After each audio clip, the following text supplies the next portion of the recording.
Hello aspirants, my name is Karam Yogi Divakar Bothra and I welcome you all in an episode where we are going to discuss exactly what is the right way to study. अब ये बोलते ही बहुत सारे अरे यार छोड़ो ये बहुत ज्ञान हो गया हमारे पास, नहीं प्रॉब्लम है guys, understand, let's accept it. हर स्टूडेंट या फिर जितने लोग ये वीडियो देख रहे हैं बहुत हार्ड वर्क कर रहे हैं, they are giving their prime time of their youth doing nothing, technically sitting on the table, sitting in front of the table, sitting on a chair, reading, studying और बहुत सारे एस्पिरेंट्स अनफॉर्चुनेटली 2 अटेम्प्ट हो गए, 5 attempt हो गए, 6 attempt हो गए। But इसका मतलब कहीं ना कहीं कंटेंट में प्रॉब्लम नहीं आ रही है, कहीं ना कहीं वो एक तरीका है, वो बहुत डिफरेंट एक बहुत बड़ा एक डिफ़िकल्ट एस्पेक्ट है जिस पे हमने शायद फोकस ही नहीं किया है। स्कूल में बचपन से पढ़ते हुए आए, लेकिन आज तक कोई भी ऐसा सिलेबाई नहीं है स्कूल का जो बताता हो बच्चों को कि किस तरीके से पढ़ना सही होता है। सिर्फ इतना बता दिया जाता है कि टेबल पे बैठ के पढ़ो, पोस्चर ठीक रखो, ब्रेथ टेकिंग टेक्निक्स, ये सब ठीक है, गुड। बट जो कंटेंट आपके सामने है उसको डाइजेस्ट करने का बहुत एक राइट तरीका भी होता है, एक रॉन्ग तरीका भी होता है। आयुर्वेद में मैं हमेशा स्टूडेंट्स को बोलता हूँ, इस चीज़ पे फोकस किया जाता है। ये कहा जाता है आयुर्वेद में कि your body is not what you eat, your body is what you digest. और majority of the students are only focusing on having the stuffs without understanding whether they are having the capacity to digest. तो अगर आप next 15 minutes दो, 2-3 series में, 2-3 videos में, या हो सकता है 7-8 या 10 वीडियोस में, ये एक चीज़ एक ऐसा एक कंटेंट डेवलप करके छोड़ना है स्टडी आईक्यू या फिर यूट्यूब के ऊपर, जहाँ पे जो भी बच्चा प्रिपरेशन कॉम्पिटिटिव एग्जाम की कर रहा है, चाहे वो आईआईटी का हो, नीट का हो, यूपीएससी का हो, ये वीडियोस एक बार देख के तैयार करो आप चीज़ों को। क्योंकि जो बेसिक क्लियर कर लेता, बेसिक का मतलब हमेशा कोई बेसिक कॉन्सेप्ट नहीं होता, पहले एक बेसिक चीज़ें तो क्लियर हो कि पढ़ने का तरीका क्या होता है। Let's completely demolish this understanding and let's try to get to the right approach. On the basis of my experience through which I've gone through these many study years of mine, मैंने कुछ चीज़ें समझी जो शायद मैंने इसमें note down करके लिखी है। कुछ चीज़ें मैं स्टोरी के साथ आपको बताऊंगा, कुछ चीज़ें मैं आपको समझाऊंगा, कैसे पढ़ना, शेड्यूल क्या होना चाहिए, रिवीजन का टेक्निक क्या होना चाहिए, टाइम टेबल कैसे बनाना चाहिए, ऑप्शनल कैसे चूज़ करना चाहिए, कॉम्पिटिटिव एग्जाम और नॉर्मल एग्जाम में क्या डिफरेंस है। आज कुछ इसी तरीके से देखते हैं एक बेसिक एसेंस कि क्या चीज़ होती है। क्या कई बार हम सुनते हैं राइट कंपनी होनी चाहिए, क्यों इंपॉर्टेंस, इतनी इंपॉर्टेंस दी जाती है कंपनी को। आज ये नेक्स्ट 15 मिनट्स में let's discuss this. Before starting to know how to study, let's first get into one thing very clear. एक वुड कटर की स्टोरी। ये स्टोरी कुछ ऐसी जाती है, एक वुड कटर था, एक कंपनी ने इसको एम्प्लॉय किया। पहले दिन इसने 20 पेड़ काटे, अगले दिन, और जो मालिक है उसने काफ़ी सराहाया इसके काम को कि बहुत अच्छा तरीका है, और ये भी काफ़ी मोटिवेटेड हुआ, अगले दिन और ज़्यादा हार्ड वर्क करता है ये। लेकिन देखते ही देखते पता चला 17 ही पेड़ काट पाया। उसके अगले दिन फिर पेड़ गिरने लगे, 13-14। ये बोलता है कि सर मैं ज़्यादा काम कर रहा हूँ लेकिन फिर भी मेरा पेड़ कम कट रहा है आज, क्यों ऐसा है। जो मालिक था उसने बड़े ही सहज से, बड़ी ही सिंप्लिसिटी से एक सिंपल सा क्वेश्चन ये पूछा, क्या तुमने अपने एक्स को शार्पन किया क्या, कितना वक्त हो गया। बोला सर ये तो बहुत टाइम हो गया, मैंने नहीं किया है। बोला एक बार अपनी एक्स को शार्पन करके देखो। और जैसे ही अपने एक्स को शार्पन करता है पता चलता है कि वो 20 के 25 पेड़ होने लगे। अब इस स्टोरी से समझा क्या आपने, टेक्निक। आप वही वुड कटर हैं जो बहुत सारे पेड़ काट रहे हैं, यहाँ पे पेड़ की जगह किताबें हैं जो पढ़ रहे हैं, कंप्लीट कर रहे हैं, लेकिन आपकी प्रोडक्टिविटी दर बदर दिन ब दिन रिड्यूस होती चली जा रही है। क्यों? क्योंकि शायद आपने एक राइट टेक्निक से चीज़ों को समझा नहीं। जब आपके पास एक किताब हो तो टेक्निक मैटर नहीं करती है। आप किसी भी तरीके से पढ़ो, किसी भी तरीके से समझो, आपको वो किताब ख़त्म करनी है। लेकिन वहीं आपके पास जब 100 किताबें हों तो कंटेंट, किताब को ख़त्म करने के लिए, पढ़ने के लिए, अच्छे से समझने के लिए आपकी टेक्निक किताबों से ज़्यादा इंपॉर्टेंट हो जाती है। कुछ बच्चे इसे समझ पाएंगे जिन्होंने यूपीएससी के अच्छे खासे डंडे खाए हैं, कुछ बच्चे वो भी समझ पाएंगे जिन्होंने फेलियर्स अपने लाइफ में देखे हैं। कुछ लोग होंगे जो इसको सिर्फ शायद एक सिंपल तरीके से अपने बच्चों के लिए समझ रहे हैं, वो भी समझ पाएंगे। लेकिन कुछ लोग होंगे जो अरे यार ये सब कहानियाँ हैं, ये सब कहानियाँ ही जब आपको पता नहीं होती है तो आप एट दी एंड किरदार नहीं कहानी बन के रह जाते हो उस जीवन के अंदर। And you always underperform, you always underachieve. Because technically what is going to matter is कि इस वीडियो के नीचे आपका कमेंट कौन है कोई देख भी नहीं रहा है। मैटर ये करता है कि इस वीडियो से आपने क्या चीज़ें उठाई, आपने राइट एप्लीकेशन की। क्योंकि थोड़े टाइम पहले मैं क्यावली का एक वीडियो बनाया था, रॉन्ग क्वालिटीज़ को भी सही तरीके से यूज़ करके अच्छे रिजल्ट आ सकते हैं। तो इस वीडियो से वो चीज़ लेके जाओ जो शायद आपकी हेल्प करे। तो वुड कटर की स्टोरी से सिंपल सी चीज़, स्टूडेंट में कंपैरिजन ऐसा निकलता है, most students are too busy studying and trying to excel in academics and other competitive examinations, but they do not have the time और patience to update their study skills. वो अपनी study skills को enhance नहीं करते हैं, उनको appreciate नहीं करते हैं, उनको चेंज नहीं करते हैं वक्त के मुताबिक, टाइम के मुताबिक। मेरे टाइम में यूपीएससी के लिए शायद एक अलग टेक्निक चाहिए थी और आपके टाइम में शायद एक अलग टेक्निक चाहिए, और आने वाले 5 साल में शायद एक अलग टेक्निक चाहिए होगी। किताबें वही लक्ष्मीकांत आपने पढ़ी, किताबें वही लक्ष्मीकांत मैंने पढ़ी होगी, और किताबें शायद मेरे से पहले भी कुछ लोगों ने वही पढ़ी होगी, लेकिन तरीका बड़ा अलग रहा यार। The techniques have never remained the same. So it's pretty much, I hope पहले ही 5 मिनट में आपको ये एसेंस तो मिला कि आपकी टेक्निक्स की इंपॉर्टेंस क्या है। Remember, the woodcutter only became more productive by sharpening his blade, analyzing its woodcutting techniques, exercising to become stronger and learning from the other woodcutters. तो आप भी ज़्यादा बेहतर तब कर पाओगे जब ये सारी चीज़ें आप फोकस में करो, ना कि सिर्फ बैठ के किताब पढ़ो। और इसीलिए बोला जाता है, लोग बोलते हैं कि मैं अपने आप को कमरे में बंद करके आईएएस बन जाऊंगा। कमरे में बंद करके आईएएस आज कोई बन नहीं सकता, मैं इस ओपन प्लेटफॉर्म में बोलो तो लिख के दे देता हूँ। आपको चीज़ें समझनी पड़ेगी, टेक्निक सुधारनी पड़ेगी।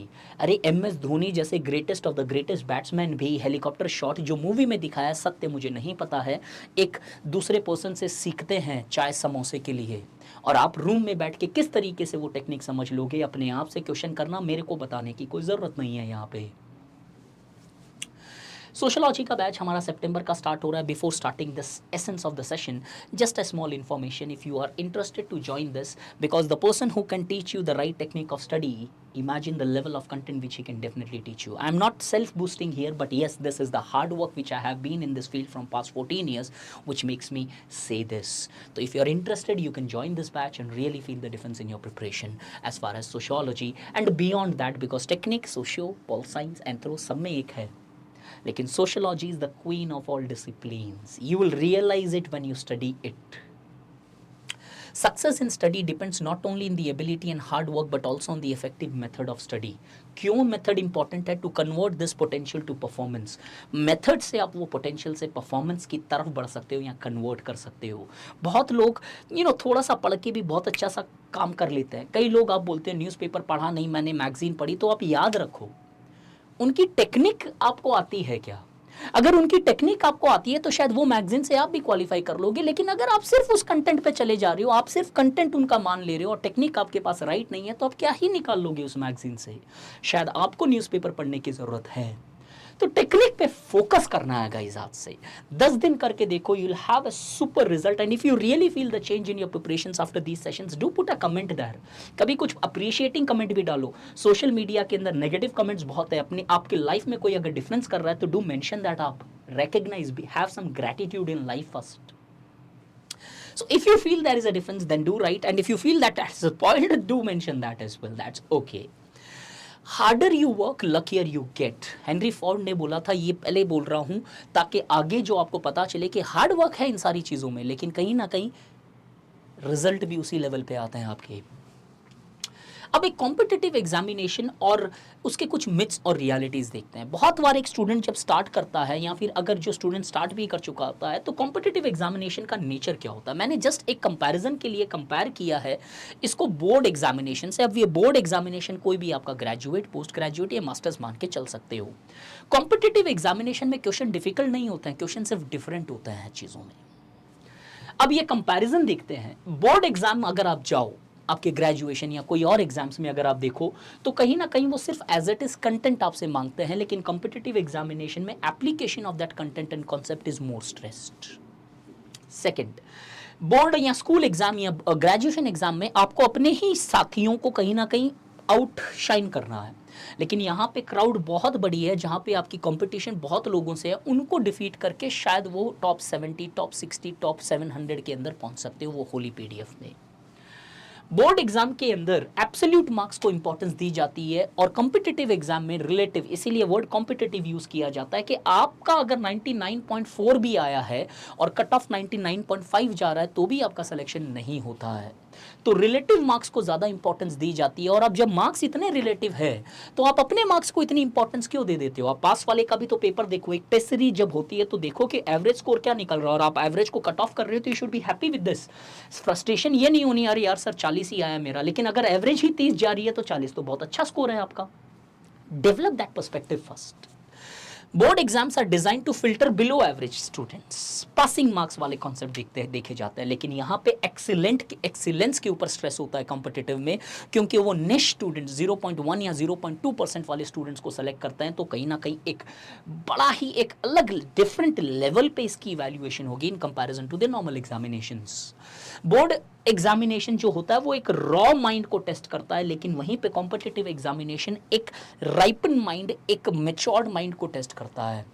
अब आपके आंसर वो मैच्योरिटी दिखा पाते हैं कि नहीं, इसलिए मैं हमेशा क्लास में बोलता हूँ इनफॉर्मल नहीं आनी चाहिए भाषा, ये नहीं होना चाहिए पंक्चुएशन। मेरे स्टूडेंट्स सोशियोलॉजी के जो बैच में फ्रस्ट्रेट हो जाते हैं बहुत हद तक, सर पंक्चुएशन भी आप रॉन्ग बता रहे हो, ग्रामेटिकल मिस्टेक बता रहे हो, इंट्रोडक्शन ये सही नहीं लग रहा है, अच्छा हो सकता है सर ऐसा कैसे कैसे, बिकॉज कहीं ना कहीं जो मेजॉरिटी सेलेक्ट होंगे वो एकदम राइपन्ड है और आपको उस लेवल पे अगर compete करना है तो वो लेवल आपको डेवलप करना पड़ेगा, एवरेज से काम नहीं चलेगा, because this is not selection of an average student here, always keep that in mind.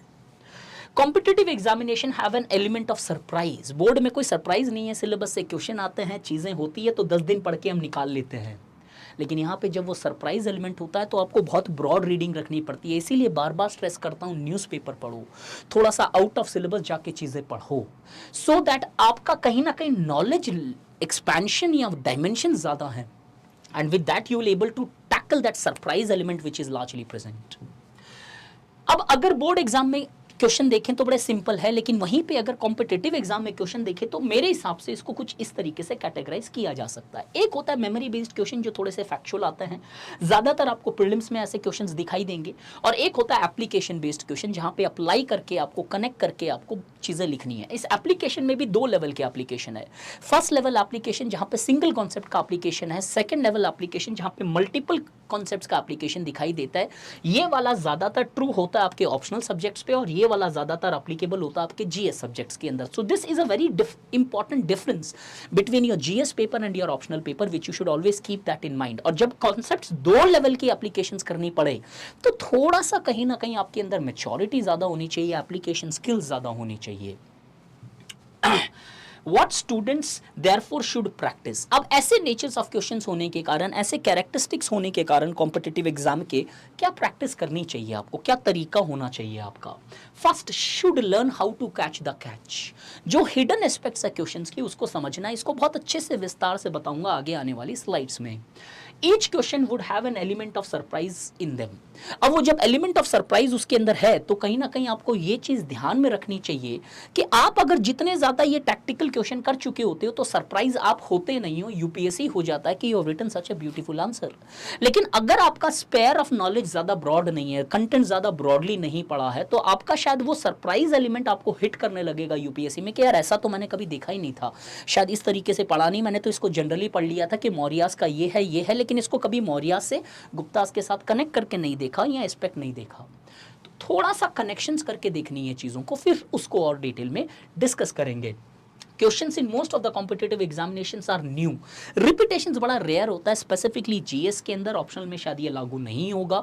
अब जब रिपीटेशन काफ़ी लो होती है तो कहीं ना कहीं आपको रेगुलरली एक्सपोज होना पड़ेगा ऐसे कुछ डिफिकल्ट क्वेश्चंस में। जब मैं तैयारी करता था तो मैं ये इंश्योर करता था कि जो डिफिकल्ट क्वेश्चंस टेस्ट सीरीज में या बुक्स में, किताबों में मिलते हैं, उनको अलग से लिख के रखता था ताकि मैं उन्हें ऑफन रिवाइज कर सकूं, so that I can come to no.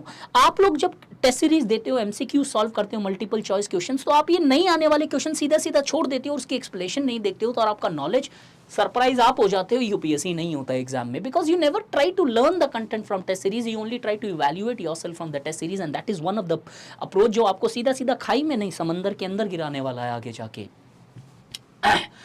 Characteristics which sets competitive examination apart, कुछ ऐसी चीज़ें जो इस कॉम्पिटिटिव एग्जाम को बहुत अलग कर देती है, परे कर देती है नॉर्मल एग्जाम से, और किस तरीके से आपको इसके लिए प्रिपेयर होना पड़ेगा।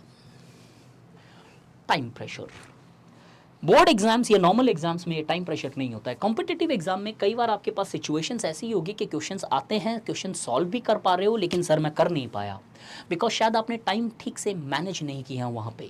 सो your success in competitive examination depends upon your approach towards this question. कैसे वो एक किलर इंस्टिंक्ट होती है आपके पास, the way you attack these questions, because that defines the time you would take to solve the question. तो आप किस तरीके से क्वेश्चन को टैकल करते हो वो इंपॉर्टेंट होता है।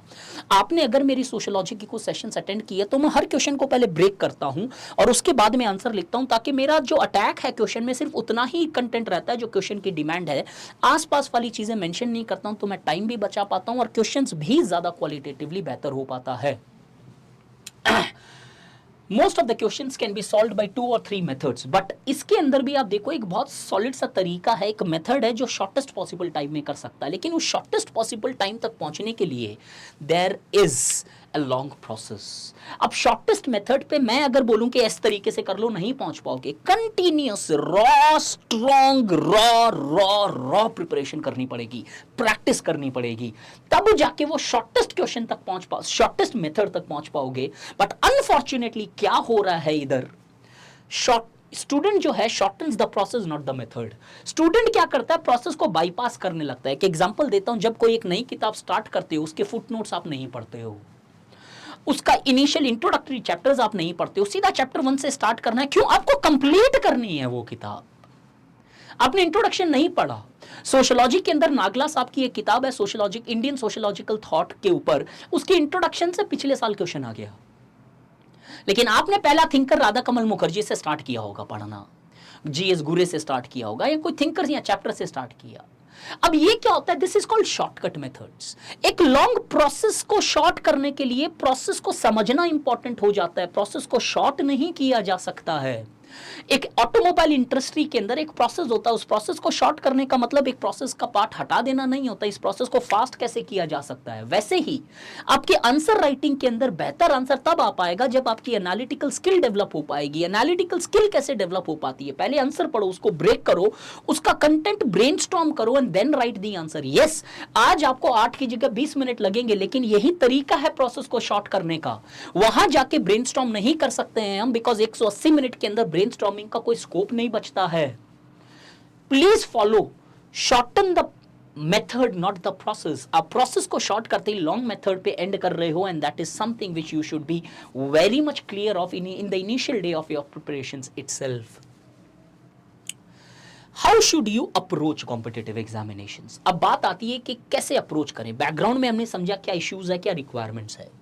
इस अप्रोच को बताने के लिए मैंने एक किताब का नाम लिखा है, नितिन सांगवान साहब की एक बहुत बेहतर किताब है सोशियोलॉजी के लिए। बहुत सारे स्टूडेंट, जिसमें पेपर 1 और पेपर 2 करीबन 700 पेज के अंदर कवर्ड है। बहुत बार स्टूडेंट मुझे जूम सेशन से या डाउट सेशन से या वाईटी लाइव के अंदर पूछते हैं कि नितिन सांगवान सफिशिएंट है कि नहीं। सेमिनार जो मैंने कॉलेजेस में लिए, ऑर्गेनाइजेशंस में लिए, नितिन सांगवान सर सफिशिएंट है कि नहीं। इसको मैं बहुत अच्छे से सिंपल तरीके से आंसर करता हूँ, ध्यान से सुनना। साइकोलॉजिकली इनफैक्ट इसको न्यूरो साइंस के पॉइंट ऑफ व्यू से आपको इसका आंसर देता हूं, ताकि आज ये क्वेश्चन का डिबेट यहीं पे एंड हो जाए। अंडरस्टैंडिंग द ब्रेन, हम अपने दिमाग को समझते हैं कैसे चलता है। Brain has millions of neurons, और हर एक न्यूरॉन के पास कैपेसिटी है कम से कम 20,000 कनेक्शन दूसरे न्यूरॉन से एस्टैब्लिश करने के। In simple terms, when you memorise और लर्न न्यू थिंग्स, आपका न्यूरॉन दूसरे न्यूरॉन से कनेक्शन बना रहा है, और वो कनेक्शन फिट हो जाता है आपके जहन में, आपकी मेमोरी के अंदर। So technically a difference between a person, that is you and me and Einstein, is not the number of neurons which varies, it is the connections which we have different। तो उसके शायद बहुत सारे neurons एक दूसरे से connected है, तो वो चीजों को कनेक्ट कर सकता है।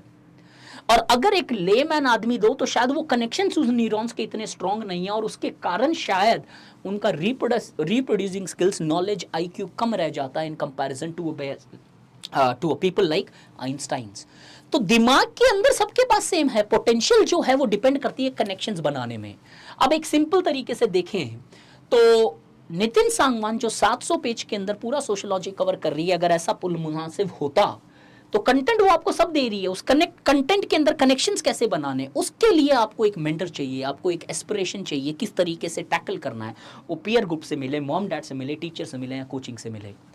कंटेंट आपका ब्रेन है, इस कंटेंट के कनेक्शंस जो है, तो न्यूरॉन है नितिन सांगवान, इसके अगर आपने कनेक्शंस बना लिए तो yes Nitin Sangwan is sufficient.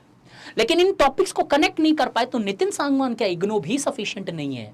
I hope now you understand कि why I always say that you should largely connect your syllabus, because when you connect your syllabus you are developing those connections between the neurons, and if you develop those strong connections between the neurons it helps you to largely recall things at a much faster pace. Not only faster pace, it at least help you to recall things, at least recall कर पा रहे हो यार उसे। तो अब किताब कोई सी भी सफिशिएंट हो सकती है प्रोवाइडेड आपने न्यूरॉन्स के बीच में कनेक्शंस बना लिया। आई होप आपको फॉर एवर ये आंसर समझ में आ गया और आज के बाद किसी फैकल्टी से ये नहीं पूछेंगे हम कि ये सफिशिएंट है क्या। यस ये सफिशिएंट है, लेकिन क्या आपके पास सफिशिएंट कैपेसिटी है उनके कनेक्शंस बनाने की। इसलिए बोलता हूं humanity subject specially such as sociology में आपको किसी एक मेंटर की जरूरत पड़ती है वो कनेक्शंस बनाने के लिए। And this is the place where many of the coaching institutions often come. I am not trying to put a publicity here, but yes this is the important role जो शायद कभी खत्म नहीं होगा। चेंज जरूर हो जाएगा ऑफलाइन ऑनलाइन या ऑनलाइन ऑफलाइन, बट ये न्यूरॉन्स के कनेक्शन बनाने के लिए आपको एक एक्सपीरियंस पर्सन की जरूरत होती है which can help you to make those connections. अब एक आता है यूपीएससी में कि कैसे अप्रोच करें, उसमें आता है पहले तो न्यूरॉन का कनेक्शंस बनाना, ये इंपॉर्टेंट है किसी भी कॉम्पिटिटिव एग्जामिनेशन में।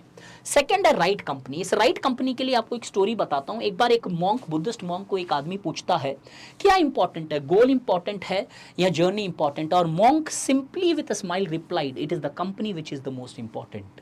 बिकॉज अगर आपके पास राइट कंपनी है तो आपके गोल भी अचीव होते हैं और आपके साथ साथ वो जर्नी भी बड़ी ही इट बिकम्स मेस्मराइजिंग, ज़्यादा आसान हो जाती है। शायद आज समझ में आएगा कि बचपन में हमेशा मॉम डैड क्यों बोलते थे दोस्त सही होने चाहिए, क्योंकि दोस्त अगर सही बन जाते हैं तो लाइफ ज़्यादा आसान हो जाती है, ज़्यादा फोकस्ड रहते हो, ज़्यादा गाइडेड रहते हो।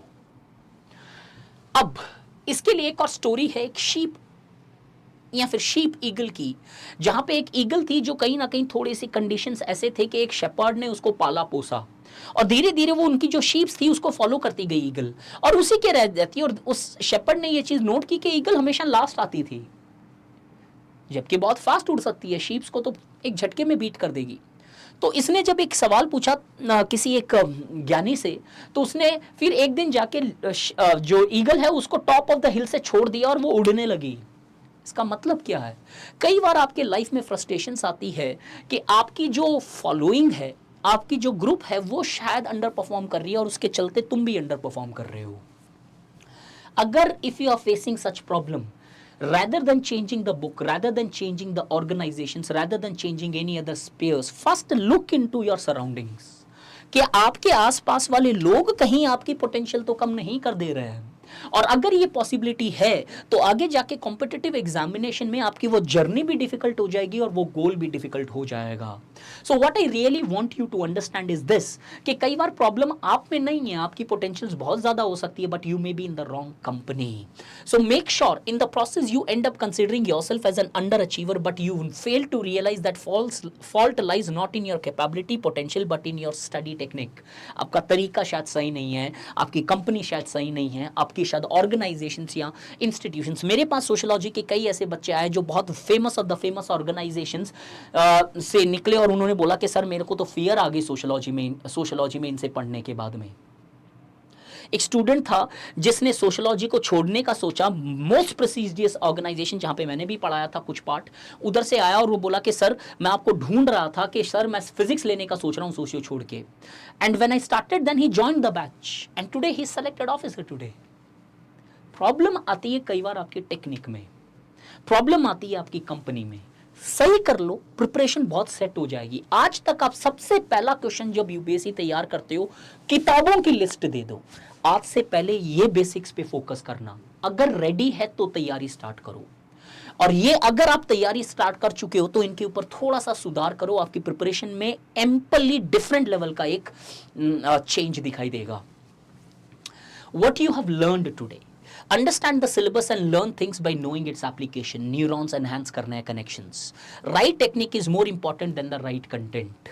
Shortest method is learned by following certain process which is long, tedious process. The right company आपके लिए क्या है? Right optional है क्या? Right material है क्या? Right mentor है क्या? Right coaching है क्या? या right friends है क्या? Right PG है क्या? Right roommate है क्या? वो सारी चीजें अगर ये 4 पॉइंट राइट हो रहे हैं तो you are in a best possible condition to start your civil services preparations here. अब अगले एपिसोड में मैं यहां पे डिस्कस करूंगा right attitude and right planning कैसे करनी है, शेड्यूल कैसे बनाना, तरीका कैसे होना चाहिए. I hope this basics are good and I hope this really helps you because ultimately the motto is this. Our GS batch is also starting. Use the code DEVLIVE there. I'll also get the benefits. At the same time, I'll also give you my personal attention in that. And at the same time, our sociology would be starting in September. Do join the batch. 20 September से start हो रहा है. और अगर मैं आपको technique इतने अच्छे से समझा सकता हूँ तो just imagine the content would be at a different level. Take care and I will see you in the next episode in the very series जहाँ पे 5-6 episodes में हम cover करेंगे कि पढ़ने के तरीके क्या होने चाहिए. Thank you so much. Have a day.